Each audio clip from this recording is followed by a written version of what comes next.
Underwriting for the Money Doctor Show is provided by Ryan and Casey Liquors, Main Street, Greenfield. Exploring the world one glass at a time. West County Equipment Rental of Shelburne. Daily, weekly, monthly rentals. 625-6463 or on the web at westcountyequipment.com. The Franklin County Community Development Corporation. Growing sustainable businesses and communities since 1979. www.fccdc.org. Weld Communications, Marketing and Publicity. Helping businesses spread the word in the Pioneer Valley and beyond.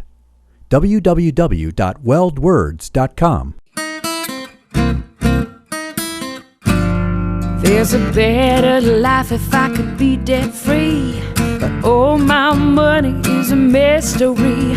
I was feeling overwhelmed and it was wearing thin when I knocked on the door and heard the doctor's in. Oh, the doctor's in, the doctor's in. She got the right prescription to help you win. Oh, the doctor's in, the money doctor's in.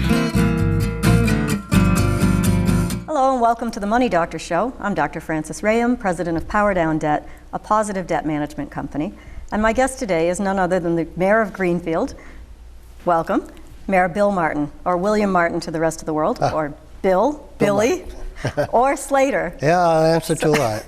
So thank you for being here. Oh, my pleasure. Thank you for asking me. And welcome, welcome. We see each other on Wednesday mornings usually at the radio station, and we're waving through the glass. I'm going in to see Kevin Collins, and you're in talking to Jay Fidanza already. Yeah. So it's nice to have a half an hour where we get to chat a little bit about the guy behind the mayoral tag, if you will.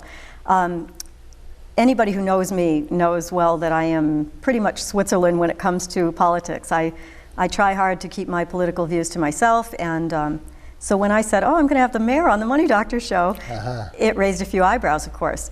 What are you going to talk about with the mayor? And I said, well, before he was the mayor, he was other things as well. I mean, you have a lifetime of experience. And I've been me a lot longer than I've been mayor. You have, and I'm quick to say that what you are, what you do is not who you are. It doesn't define you. So tell us something about the mayor that we might not know in the mainstream thing. Family Guy, for instance, you have a wife and three children? Mm-hmm. Yeah, wife, 3 children, and 3 grandchildren. 3 grandchildren. All little girls. Oh, that's nice. How old are they? 3, 1 and a half, and 1. Wow. Wow. That keeps you busy, I'm sure, as well as everything else. I get to see them often, but not often enough. Yeah, yeah. They're all short people, and it's nice to see them during that phase. I'm a short people. Okay. You have done a lot of things. You have a big history in real estate. I'm sure that all of these experiences culminate to help you to do this sort of thankless job, if you will. But I wanted to talk a little bit about your background in the military, because you and I share that in common, that we have a soft spot for veterans. And you were actually a combat medic in Vietnam, right in the thick of things. Yes, that's true. Yeah. Yeah. You can't answer that by just saying, yes, that's true. Please share some information about that. What was that like? I was a draftee, went in the service, and went to, they probably select your numbers somewhere along the line, a spin code or some crazy choice to move you into AIT, as it's called, Advanced Infantry Training. And so the one that I went to was Fort Sam Houston, Texas, and that was for medics. So when you graduate from there, you become a medic, and I was assigned to 1st Air Cav in Vietnam. Wow. And it was very interesting, and I liked it. I obviously liked it in some ways, because 30 odd years later, I went back to school to become a nurse. And so it had a lasting impact on me. But it was, you're young in a country you've never been in before, and it's a strange type of place. It's hot, it's a jungle, it's a lot of Americans, and it's a war zone, but it's something that really developed. It's a defining part of one's life to be able to get some deep camaraderie and relationship with other people that you probably would never experience in any other situation. So And that really shows itself. It bears a lot of evidence after, because so many veterans, I was part of the veterans movement in the late 70s and the early 80s, and there were a lot of issues that veterans were concerned about, not for themselves, but for others. And like when we talked about Agent Orange, that was a dioxin contamination. All of that whining, as it was described then by others, of the whining of the veterans, was in fact had quite an impact on the Environmental Protection Agency. They changed their standards. They changed the thresholds for contamination. It created a whole new awareness of smokestacks, and so that was quite a contribution Vietnam veterans made, as well as in PTSD. Post-traumatic stress disorder wasn't even in the psychiatric book. Right. I've forgotten the name of it now. Psychiatric Association, American Psychiatric Association, DSM-3 and 4. It wasn't listed as a diagnosis until Vietnam veterans kept whining about something's wrong here and nobody's treating it. And so it's right now it's the #1 diagnosis for rape and catastrophic events. Although many of the diagnoses for PTSD are obviously combat related. Yeah. What years were you in Vietnam? I was in Vietnam 1967 and 1968. Yeah. You're the second person to ask me that in the past couple days. Am I? Yeah, strangely enough. I was at the Senator Rosenberg's conference at the in Northampton this past Saturday. So I'm in good company. In very good company. And so I have gifts of ties over the years from from different medals I've won, or from the Army, or the one's the first cab, the first air cab, a very distinctive symbol they have. And the Dr. Matt Malone was introduced as the new Secretary of Education for Massachusetts, and he was the speaker at Senator Rosenberg's conference. And I happened to be sitting in a couple tables just from the stage, and he was asking questions and talking, and he mentioned that he was a Marine, and that he was, this is the way he talks because he's from South Boston or in that area, and so he was a very excellent speaker, and he really had the audience relax and enjoying what he was saying. But all of a sudden he pointed to me and he said, "What, you were in the Army? First Air Cav? What years were you there?" And so the second person asked me when I was in Vietnam was just last 2 days. Wow. Well, in one way, I'm sorry to bring it up again, because for many people it's a horrible, well, pretty much anybody that was there, it has some horrible memories to it. It was interesting how you twisted it into a positive, though, which of course, tugs on my heartstrings, because I'm always saying that to people. Look, you're looking at this glass as half empty, and really it's half full. Or as the engineer says, it's twice as big as it needs to be, right? So you spun that into a positive. I'm sure, you're a medic, you're a combat medic. I mean, there's people shooting around you, there's all that sort of stuff going on. You build a pretty thick skin, I bet, doing that. Well, yeah, hopefully it's armored thick skin. Yeah. But it's really not so much the thick skin, I guess, as it is the ability to detach. I think it's very important. Let it go. Those are things to not focus on for a long period of time, so you detach and do something else with your mind. So that helps. There are other psychological words for that, but detaching is okay. What's interesting is that you're always trying to help somebody else as a medic, so that kind of carries over. And when in the veterans movement in the 80s, there were a lot of vets involved, and surprisingly enough, there were a lot of medics. It was strange as I would travel around the country, and I was on the first board of directors of Vietnam Veterans of America. Right. And we would have our meetings in Washington, and people would come from across the country, and there were just a number of medics who were involved in the movement. One of the explanations I always used was that people who have an issue have a difficult time articulating the problem, so that they need someone else to identify, observe the issue, and then articulate the problem and make the make something happen so they get help. So that's really how I kind of look at a lot of things that way.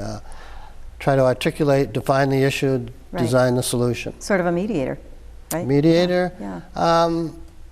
A mediator might be consensus driven. Ah, okay.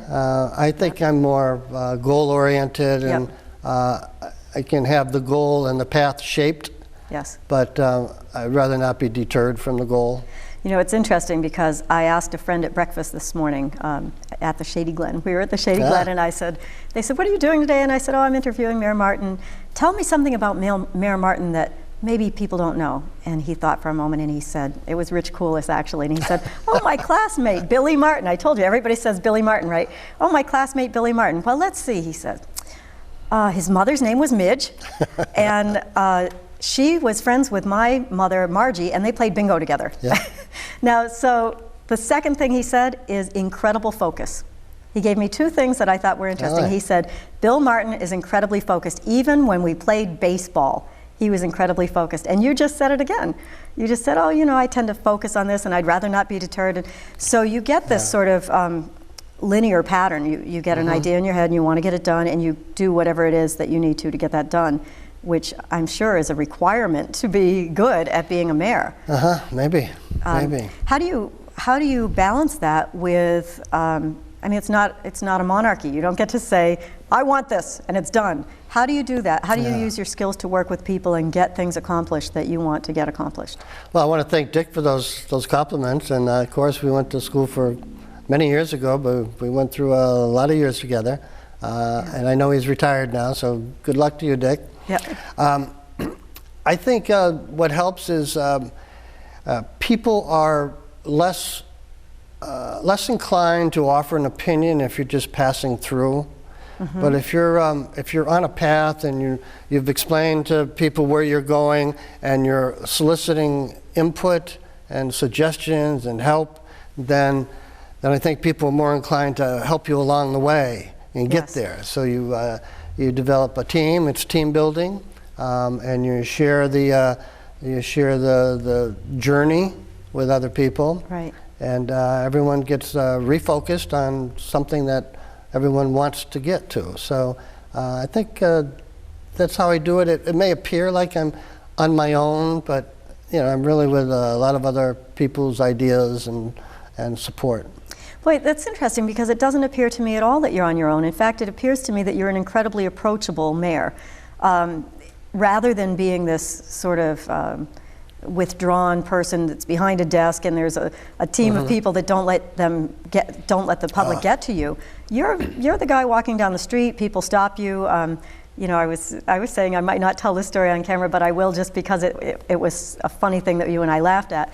I got a parking ticket, and you were at the studio the morning after I got the ticket, and I brought the ticket in and I held it up in the window, and I jumped up and down like a little kid and said, I hate you, I hate you, I hate you. Obviously, I didn't hate you. Obviously, I was laughing about it. The parking ticket thing plagues every politician in every town the world over. I know you're trying to solve things and have things work better for you.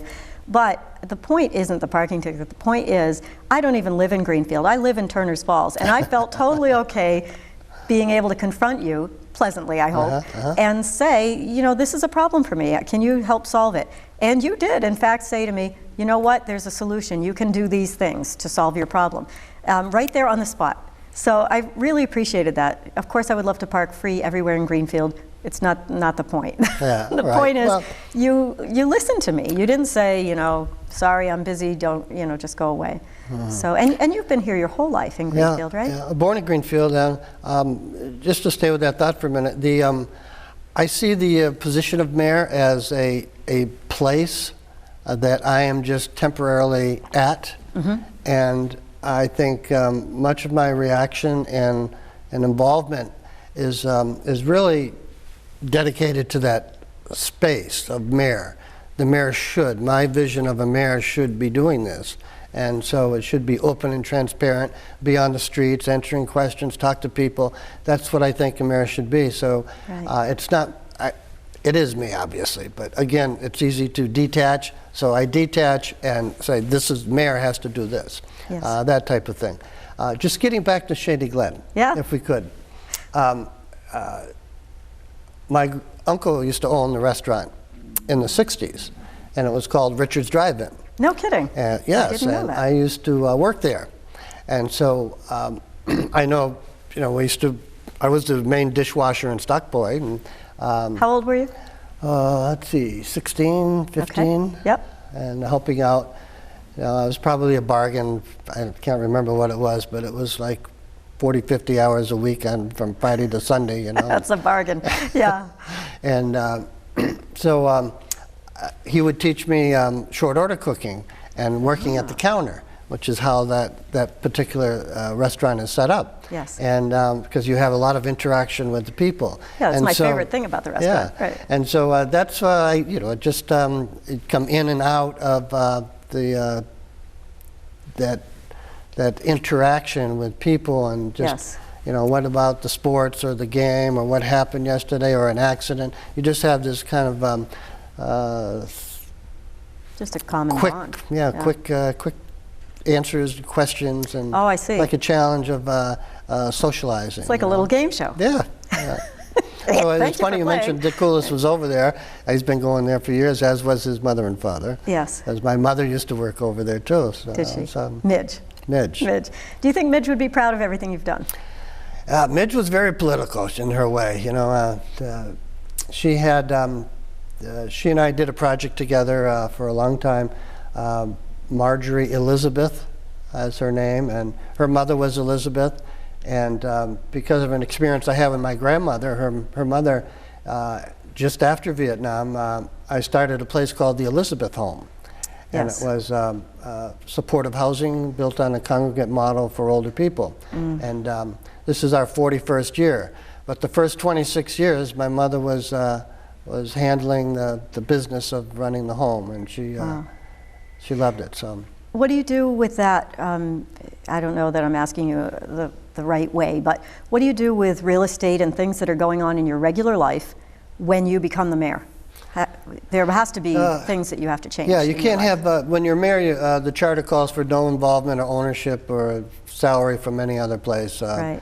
from a business or even from another department within the town. Because of conflict of Because interest of and all conflict, that, right? They want, the charter wanted the mayor to be one job, Sure. one person, kind of get it done type of thing. We own you, you're the mayor. Right, and exactly. there was somebody accountable, now. So now decisions, if it gets messed up, then Right.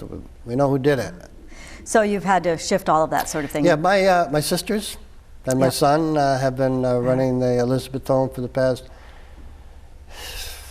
10, 12 years. Yeah. I'm really glad that it still exists, though. Those places are sorely needed. Yeah, it's very valuable. Really, it's just been a very valuable housing niche for people that need this specific type of housing. Yeah. And it's evolved over the years to veterans. Yes. And so it used to be mostly women, and all the men were World War II vets, and now it's mostly men, and all the men are Vietnam vets. Right. Right. Amazing. If you've just tuned in, my guest today is Mayor Bill Martin of Greenfield, Mass. We're going to take a break for a moment, but when we come back, I want to talk a little bit more about veterans, if you will. Sure. And tell me some of the things that are going on coming up in Greenfield that we need to know about. Okay. We'll be back in a moment. Underwriting for the Money Doctor Show is provided by Ryan and Casey Liquors, Main Street, Greenfield. Exploring the world, one glass at a time. West County Equipment Rental of Shelburne. Daily, weekly, monthly rentals. 625-6463 or on the web at westcountyequipment.com. The Franklin County Community Development Corporation. Growing sustainable businesses and communities since 1979. www.fccdc, Weld Communications, Marketing and Publicity. Helping businesses spread the word in the Pioneer Valley and beyond. www.weldwords.com. Hello and welcome back to the Money Doctor Show. My guest today is Mayor Bill Martin from Greenfield, Mass. And before we went on break, we were talking about veteran issues, and then we went off camera and you were worried that we were talking too much about it. And of course, I immediately said, I don't think we can talk too much about it. And I really do believe that we have our freedom here in America, and certainly it's not my opinion, it's just a fact. We have our freedom because of what people do as veterans. So whether you're enlisted or whether you are drafted, I don't care. I think it, you know, whether you voluntarily enlisted or not, if you go to bat to fight for our country, there should be things that should go well for you when you come home. And I know that after being a combat medic in the Army, as you were, that's partly why these veteran issues are so near and dear to your heart. And so we're talking a little bit about a paper that you wrote in the mid-'80s? Yeah, in the early 80s. And I agree with you 100%. I think the whole idea that the veteran when called, or the citizen when called to become a citizen soldier, who then, when they leave the military, become a veteran. Yes. So that whole transformation, you know, it requires a ton of sacrifice. You're uprooted, you lose contact with your immediate family, yes. You lose your job, your income, everything that you've planned. If you plan 1 month in advance or 2 years in advance, all of that changes, and so you're obligated to do something else. Yeah. But so many, millions of Americans have done this, and they do it for a number of different reasons, but it's all part of America. Yes. And so when they are discharged, then there are existing laws, and these laws have been challenged, believe it or not, over time. They've begun, like the laws in Massachusetts, Chapter 115 for veterans was started just after the Civil War. So we're talking in the late 1860s when Chapter 115 was around. So we have a number of laws. The Supreme Court Justice William Rehnquist has stated that his determination was that all of the laws, all of the entitlements, benefits, and promises made by the United States government for veterans and their families is due and payable and legal. Abraham Lincoln, you know, stated that for those that have borne the battle, direct reference to communities to take care of their returning veterans. So, yes, in the early 80s, during the veterans movement, I wrote a comprehensive plan for veterans, and cognizant of the fact that, one, I was very familiar with the needs because of my involvement in the veterans issues at the time, and also that veterans didn't want to ask for a lot of stuff. Yes. They don't want to say, don't give me this. You Yes. know? Oh, there's that's that why pride thing. that whole wide gap happened between Vietnam veterans and the VA, Veterans Administration. They just wouldn't go there. They didn't want to. They didn't trust it. And so the VA, knowing that, created a whole new parallel system called vet centers, and which was very successful. So, but let me go back to this this plan I wrote called Vedicare, and it had 5 components, and the 5 components dealt with housing, employment, healthcare, and education. Well, the 5th component was designed to be the current issue type of component. It would change over time as things change, and so in the beginning it was Agent Orange, then it was PTSD, then it was hepatitis C, and then it was a number of different issues. But the other 4 were pretty much 4 components that utilized existing programs, so it was no new money. Yep. And the idea was to refer the resource.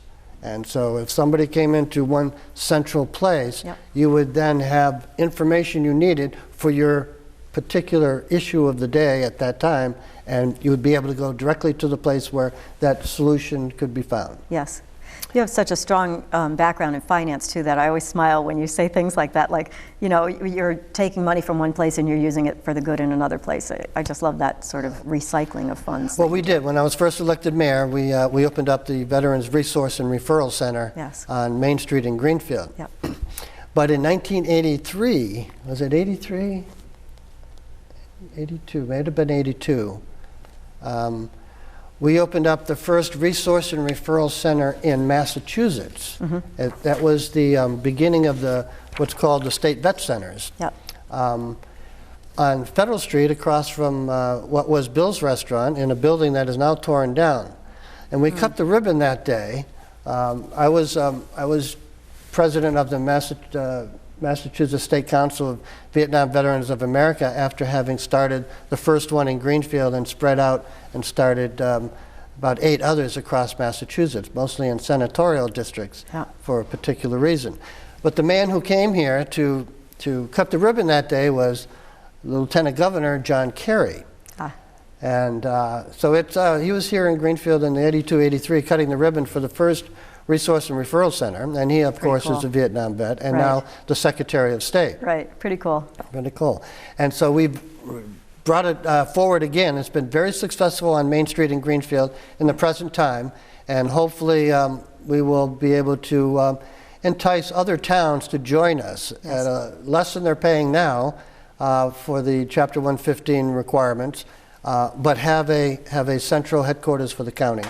So that's how I approached the Representative Kulik and Secretary of Veterans Affairs Coleman Nee this past Saturday in a discussion as I moderated a panel. The idea is that we can save every town in Massachusetts thousands of dollars, in Greenfield's case, hundreds of thousands of dollars, by having the state take over payment to veterans and their families. We put the money up front. It costs, at least from one fiscal year to another, several hundred thousands of dollars for Greenfield. The state should be paying 100% of that, not 75% reimbursement 12 to 18 months later. That's the problem, is that lag time. The if lag all your money time, is out there, right? But it's also, are we saying, yes, we want to help our veterans, but you do it first? Right. Now, the state should be saying, we will help our veterans. We're the legislature. We've made the rules and the regulations for Chapter 115. And if we change them, we know it costs you money. So we will take full responsibility of payment, 100%. If you were looking for, food stamps, if you were looking for an EBT card, if you were looking for a housing voucher, the state would be taking care of that 100%. So they can take care of their veterans and their families the same way. Well, let's hope it flies for you. We're almost out of time, but I know. Can we extend this a little bit? Well, yes, we could. Would you come back for another sure, show? I'd love to. I would love to have you back. So much we didn't talk about. In a nutshell, I know you have a strong background in real estate. I'm wondering where you think real estate is headed for Greenfield and what you want your legacy to be when you leave as mayor, if you leave as mayor. Maybe you're going to run again. I don't know. The real estate, we're in... Our reevaluation process is bumping. We're always a year. So January 1st, 2011 was our most recent mill rate, tax rate, and assessed value. So that's going to change because we'll be doing January 1st, 2012. Real estate is moving up. There's a little more activity. Greenfield lost $45 million during this past evaluation period. Yeah, ouch. So our evaluations are going to be increasing. With the increasing will be a decreasing mill rate, and we're trying to keep the budget pretty much in the same vicinity. We increased the budget this year by 3%. So I'd say for value, Greenfield is an excellent place to invest money and own real estate. For appreciation, Greenfield is very, very prone to a massive increase of real estate values in the next 3 to 5 years. Yeah, I am seeing an uptick in the market. So there's been a lot of sales. Real estate's coming back, so I think that appreciation value is going to increase a lot per year for the next 3 to 5 years. Lastly, for a legacy, let's know pretend Midge is listening. Yes. I'm thinking that legacy is something someone will talk about when you're gone, and I'd like them to say that. Mayor Martin spent a lot of time figuring out how to help people in Greenfield, and what he's left behind is a savings here and a savings there, and we're first here and we're first there. Well, I can't ask for anything better than that. Thank you for doing this, taking time out of your day. It was a pleasure. Thank you. Thanks for watching The Money Doctor. I'm Dr. Frances Ray. I'm reminding you, until our next chat, keep it positive. There's a better life if I could be debt-free, but all my money is a mystery. I was feeling overwhelmed and it was wearing thin when I knocked on the door and heard the doctor's in. Oh, the doctor's in, the doctor's in. She got the right prescription to help you win. Oh, the doctor's in, the money doctor's in.